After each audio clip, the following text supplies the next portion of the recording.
From Fox 8 Sports, this is the Overtime Podcast. From the Fox 8 studios in New Orleans, this is the Fox 8 Overtime Podcast. I'm your host, Sean Fazende, riding shotgun as he does each and every podcast. This is Andre Johnson. Junior. Do not forget about the Junior. It's very important to remember the JR.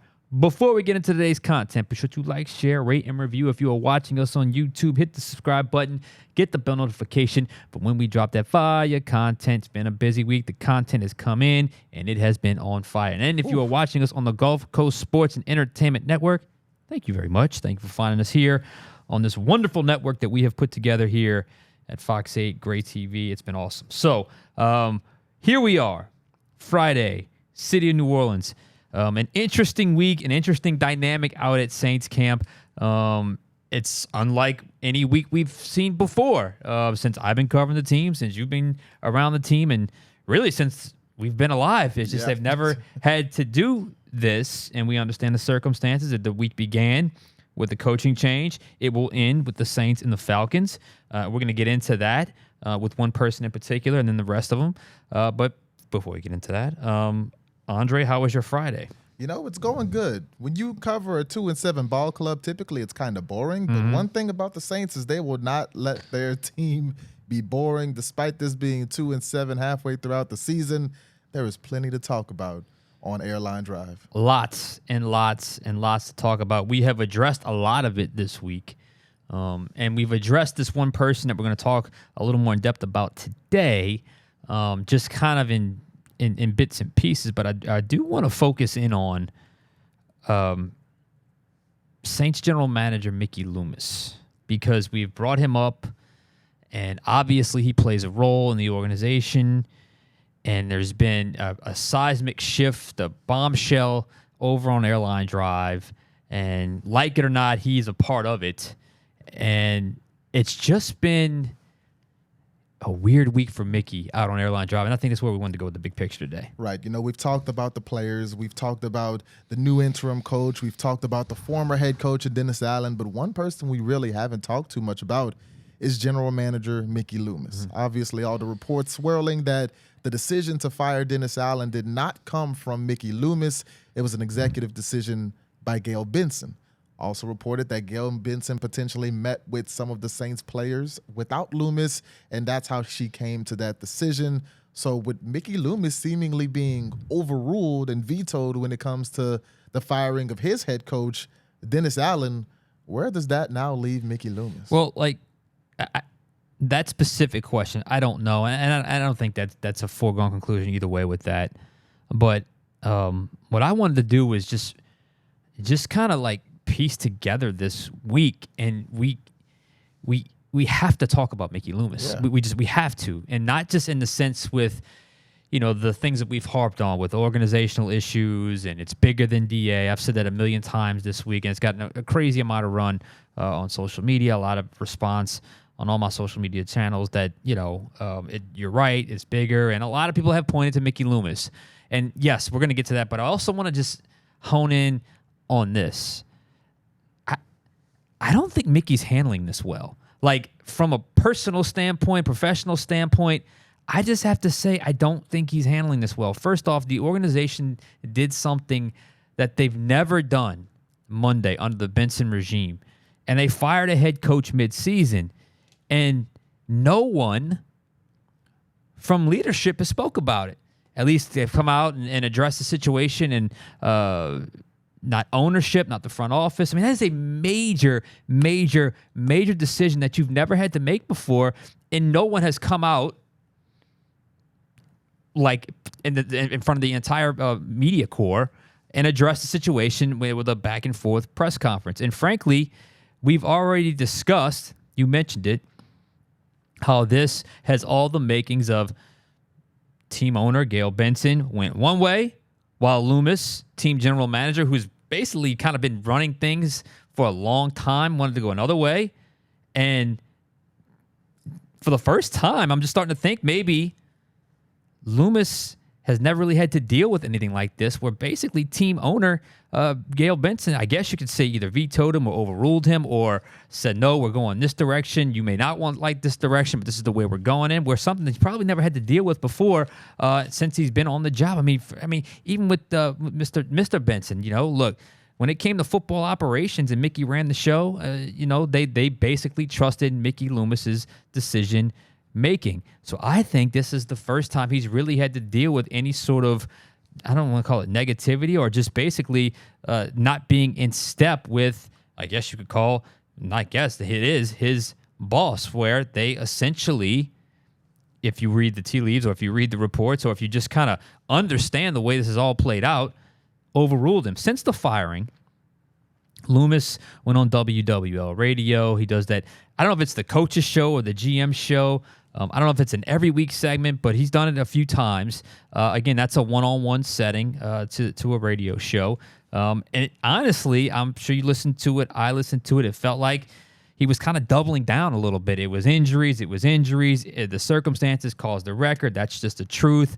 It wasn't I'm disappointed, but I just felt like this is the way we had to go as an organization, just to bring back morale or whatever the case may be. It was more on injuries. And look, let me just say this for the record, emphatically. I agree with him. Like, if they had their starting quarterback that entire time, if they had their center the entire time, if everyone was healthy all the time, yes, the Saints would be better. But no one is healthy all the time, and the Saints have had to deal with an abnormal amount of injuries, as he said, and that is 100% accurate. They would be better than 2-7, and perhaps had that not happened, Dennis Allen would still have his job. But the tone was just weird. He even brought up the parking lot story with Jeff Duncan, the Jeff Duncan story that he wrote, where players were parking not in the player parking lot, but in the front parking lot, which is more the general public parking lots where we go and we pull up to get to where we have to go and we do our job. And look, just a quick side note, the last week and a half since I guess the memo was sent out to not do it, according to Jeff, it's been much emptier. It's been a lot easier to park over there. I'm telling you, for the first 6 weeks, it was a nightmare to park. You're parking on the side of the road. I mean, a handicap spot, and that's just me. I'm just not. If there's one thing that just, it's a personal pet peeve of mine, is healthy people parking in handicap spots. It never sits well with me, especially, athletes. So it was really, really, really bad for a while, and it got better. So players are parking, where we have to walk to watch practice. We walk through the players' parking lot. A lot of those cars that I saw in the public parking lot are now in the players' parking lot. So that's good. That's a good thing. And he kind of wrote that off, was kind of condescending when it came to that. And that's kind of where I'm going with this. And I'm listening, and I'm trying to process, and I'm just sensing this defiant, borderline arrogant tone. And I'm thinking, does he realize the dire situation this organization is in? And honestly, it's a bad situation that he played a huge role in creating. That was Tuesday night. Wednesday, this is just a small, just kind of story. It may not mean much to y'all, but it just kind of goes to show where we're at with this thing. We go out to practice, pretty routine. We walk from the media room through the player parking lot into the indoor facility, watch our 20 minutes of practice, and then generally you watch the 20 minutes, they escort us out, and they walk us back to the media room. Well, on this day, we're walking back from the practice facility to the media room, and you have to pass where they're doing the renovations for the cafeteria, and they all just kind of stop us in the middle of the parking lot to just kind of hold up, something we've never really done before. And then people just kind of start asking around. And anyway, we get the feeling that it's kind of rumblings that Mickey's going to talk to us. Now, sometimes Mickey has done this where he'll just have like an off-the-record conversation with no cameras on, and we can just kind of ask him questions and do whatever, and ask whatever, and he gives us, the answers if he didn't want to go on camera. So we're there, we're waiting. There's about 10 or 12 of us. Like I said, they stop us near the cafeteria. It's in the middle of the parking lot. There's a lot of construction going on, so it's not exactly like the most chill environment. It's a little bit of an awkward setting just by the nature of what's around us. And like I said, we're kind of waiting. We didn't have confirmation he was talking, but it was just kind of just been discussed that he was going to talk to us. Didn't know what form. We wait. And when you're waiting like that, 5 minutes feels like a long time. It's probably only about 5 minutes, and then nothing. We just sit there, and all of a sudden we all look around, and PR people just Okay, and then we jet back to the media room. It's like he totally changed his mind. Never mind, and they bring us to in the media room. Just total and unnecessary awkwardness. Like, are you going to talk? Or are you going to not? Are you going to talk with us? Are you going to address this like publicly, or are you not going to do this? And he still has yet to hold any kind of press conference or anything. Now, let me just say this. Mrs. Benson can hold one as well if she wanted to. I mean, if she's ultimately the one that made this decision and Mickey doesn't feel comfortable kind of speaking for her or whatever the case may be, then maybe she should hold one as well. I don't want to just completely look. She made a very strong decision. Ultimately, it lands with her. So if maybe we're giving her a little bit of a pass as well in terms of maybe she should be the one stepping in front of the media doing the press conference as well. Now, I think at some point later that night, I understand he might have met with did an interview with NOF. In totally fairness, I have not seen that article, so I don't want to necessarily go down that road in terms of what he told them. But just in the little situation, the little interactions or whatever we've been able to deal with him or we've been able to see or hear, it's just been a weird tone for Loomis and the organization and just the current state of things after this very, very, very big move. It just, for the first time, it doesn't feel like they're aligned. Ownership and front office in that regard. As for Loomis and his place within the organization, look, we've been hinting at this, but let me just come out and say it. I can't help but think his remarkable run as GM, and let me say it again, he's had a remarkable run as general manager of the New Orleans Saints. It probably needs to come to an end, and it probably needs to come to an end after this season. 22 years on the job with any profession is a long time. 22 years in NFL general manager role, that is an eternity. There are so many generations that pass through in 22 years at that job. Longest tenured GM, we know that. He's got to be one of the oldest in terms of actual years of age. I think he's 68 years old. Ironic, this week they face the Falcons. And one of his top proteges that he groomed, he mentored, took him from an intern to director of player personnel to now he's the GM of the Atlanta Falcons, Terry Fontenot, has turned that Falcons franchise around with some incredible drafts over the last couple seasons and some wise, important free agent investments. Fontenot's mentor and former team, they feel like they're stuck in a little bit of a rut. So that's a long-winded way of saying it's been a rough week for Mickey, and it's just I wanted to kind of shed some light on just kind of the way or the vibe that he's kind of put off since the major move of moving on from Dennis Allen. It was reported when all the reports came out that Gail Benson was the one who kind of pulled the trigger on the Dennis Allen firing, that public sentiment is part of the reason why she did it. If you listen to that public sentiment, that's why Mickey Loomis probably doesn't want to talk to anybody. Yeah. Because a lot of people are with us when we say it shouldn't stop at Dennis Allen. It needs to keep going, because when you look at this roster, when you look at the job that you're going to be looking to fill in the offseason with that head coach position, it's not an attractive job. And the reason it's not an attractive job is because of a lot of the work that Mickey Loomis has done recently. Because we can look at it and we can say we're about 3.5 years post Sean Payton. Mickey Loomis has done a horrible job with this team post the Sean Payton and Drew Brees era. He struck gold in 2006, bringing in the greatest coach in this franchise's history, the greatest quarterback in this franchise's history, one of the greatest quarterbacks of all time, and had a historic run where this team won a Super Bowl, its first Super Bowl in this city.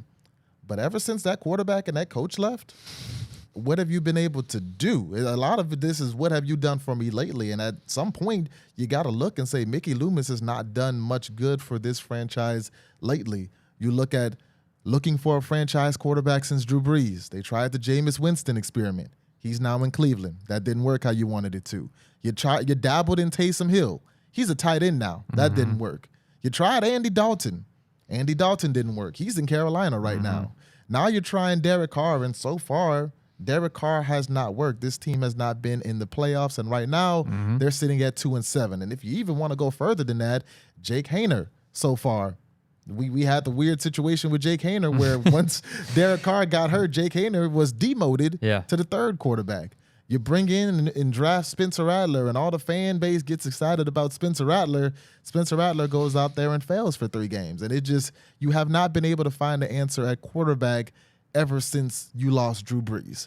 And at every other position, you're just getting older, and you're not getting deeper. You know, you look at the draft classes that he's had since 2017, where he had the great draft with Kamara and Marshawn Lattimore. You look at some of the high picks since then, and you've got the Trevor Pennings of the world. You've got the Marcus Davenports of the world mixed in there. Isaiah Foskey's of the world mixed in there. It just hasn't been enough hits on top draft picks, and because of that, there's no depth on your team. So when you're in a situation, and we'll get into the injury report a little later, where people are getting injured, you don't have a lot of depth to step in. When Chris Olave gets concussed and now your number one wide receiver is Cedric Wilson. When Eric McCoy and Cesar Ruiz go down and you don't really have anybody on that offensive line that can step in and give you comparable type of performance at that position.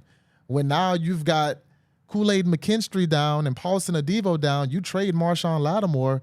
Now you just took Shamar Jean-Charles off the practice squad last week and plugged him in as a starter. He made a good play, nice interception, but there hasn't been enough done to this roster to keep them competitive, because I said it when we talked about Dennis Allen on Monday. Dennis Allen inherited a playoff team. He inherited a team that made the playoffs 4 of the last 5 years, and the 5th year that they didn't make the playoffs, they had a positive record. That's the team that Dennis Allen inherited from Sean Payton. That's the team that Mickey Loomis had when they were 9-8, and the players in the locker room were saying, I remember hearing it from Cam Jordan, our championship window's still open. And since that time, that window has shut slowly, and right now that window is completely closed. It's been like a long, slow death. And you know, there's something else. It's you know, the tone. I talked about his tone in that radio interview, and you just kind of feel like he's starting to come across as almost like a bitter old man, angry old man sometimes. And it's like, I know more than you. I know I'm more qualified than you to talk about this or make these decisions. Like, this isn't this isn't the game. Like, this isn't when you don't make playoffs and you got these crazy moves, and you're the only one in the only team in the NFL making these kind of moves with the salary cap, and you're missing on draft picks. What do you expect it to be? Just still worship the ground you walk on? That you've got a Super Bowl ring back in 2009. It almost just feels like he's coming. How dare you question me? Where that's the game where we question everybody. Yeah. I mean, on this That's show, sports. We've questioned Sean Payton all the time, Dennis Allen, all of them. I mean, that comes with it, and I think he's struggling with how to handle this, because I think certain amount of criticism is one thing, but this is the biggest criticism I think he's had to face really in a really long time. Now, look, there was the Hazlitt era where I'm sure he got criticized, but he wasn't really the main target, and he was still a younger GM at that point, and he wasn't really the face of the frustration. And then they had all kind of success after 2006, and now that success is over.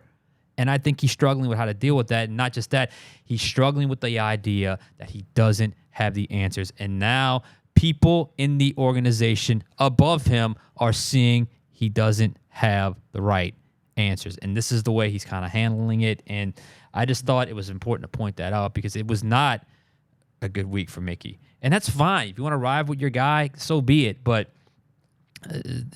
some of the action since then is just making me question what's going on over there, and hopefully he's able to figure it out, because they've got it's a new era, like it or not. It's the Darren Rizzi era, like it or not. Darren Rizzi is here.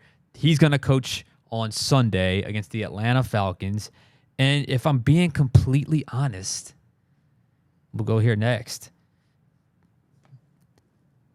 The response has been fantastic from the locker room. I mean, I was in the locker room I didn't go today. I went Wednesday and Thursday. The response has been fantastic.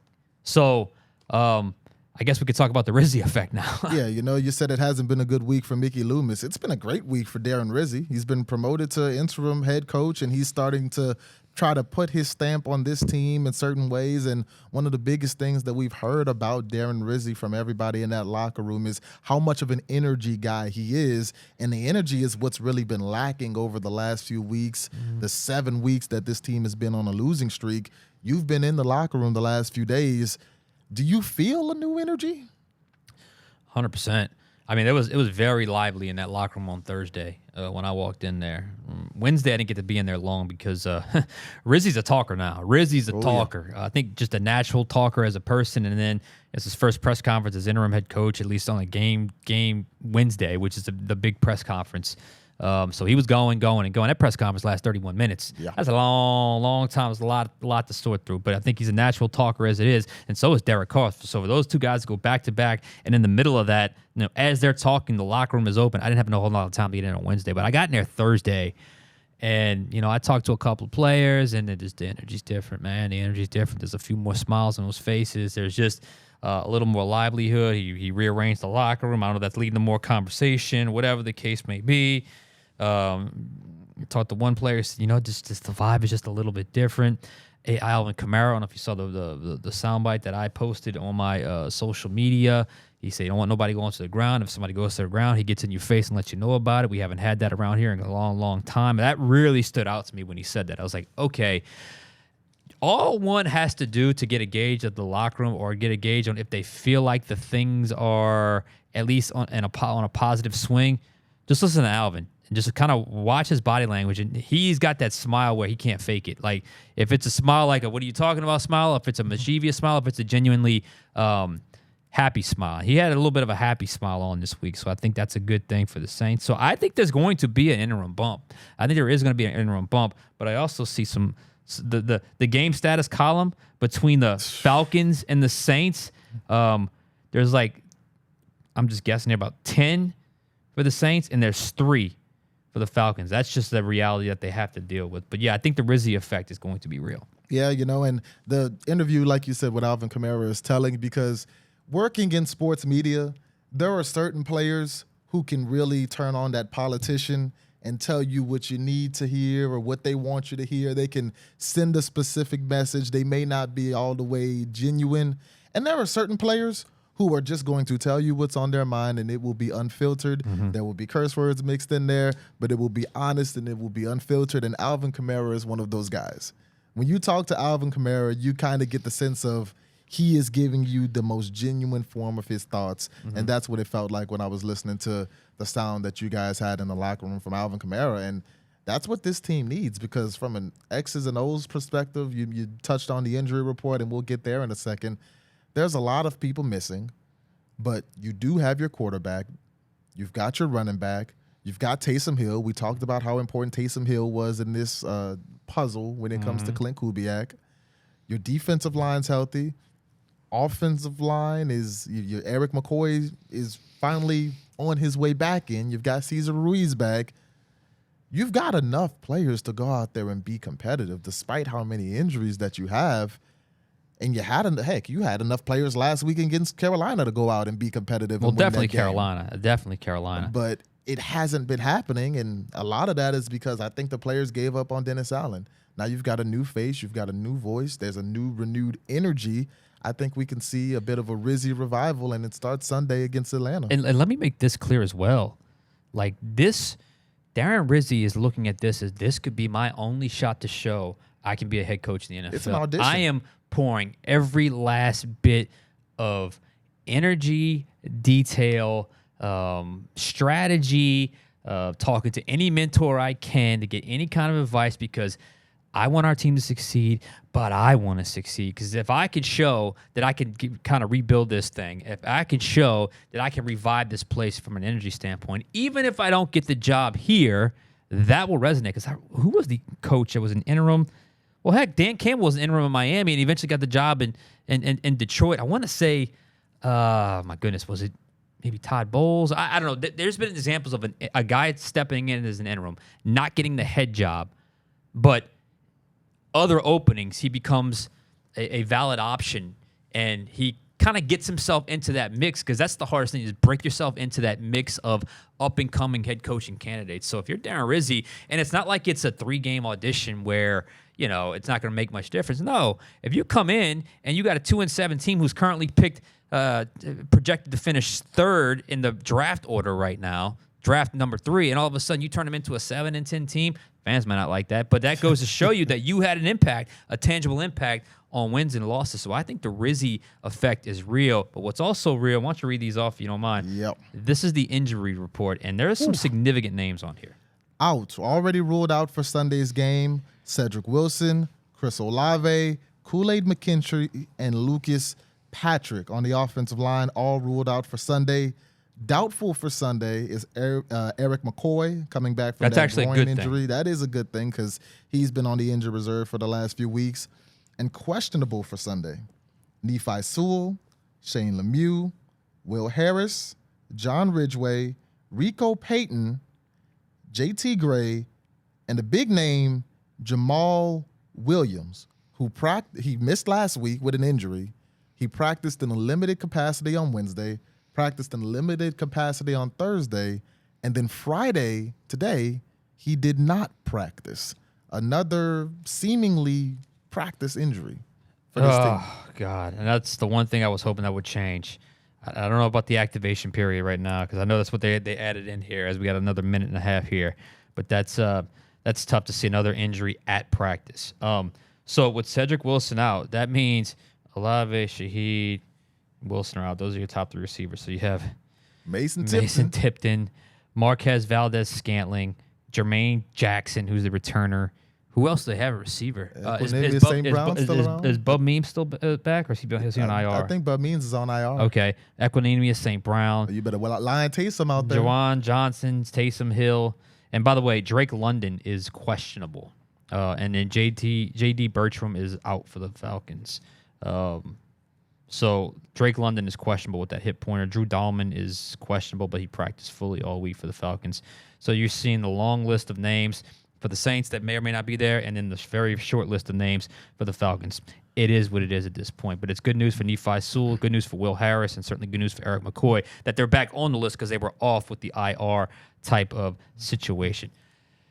So, any final thoughts before we get out of here? All I'm going to say is pray for Alvin Kamara because Alvin Kamara is coming off a week where he took a career high in touches last week against Carolina. And this week, Jamal Williams may not play, Kendre Miller's on IR, and they may need Taysom Hill out there playing wide receiver with all the injuries they've got there. So pray for Alvin Kamara because he is going to get another heavy workload this week against Atlanta if they're going to have any chance of winning. And good luck, Darren Rizzi. You dealt yourself a nice, interesting hand here, or you've been dealt a pretty nice hand or an interesting hand here this week. All right, for Andre Johnson Jr., I'm Sean Fazende. We'll catch you guys next time on Overtime.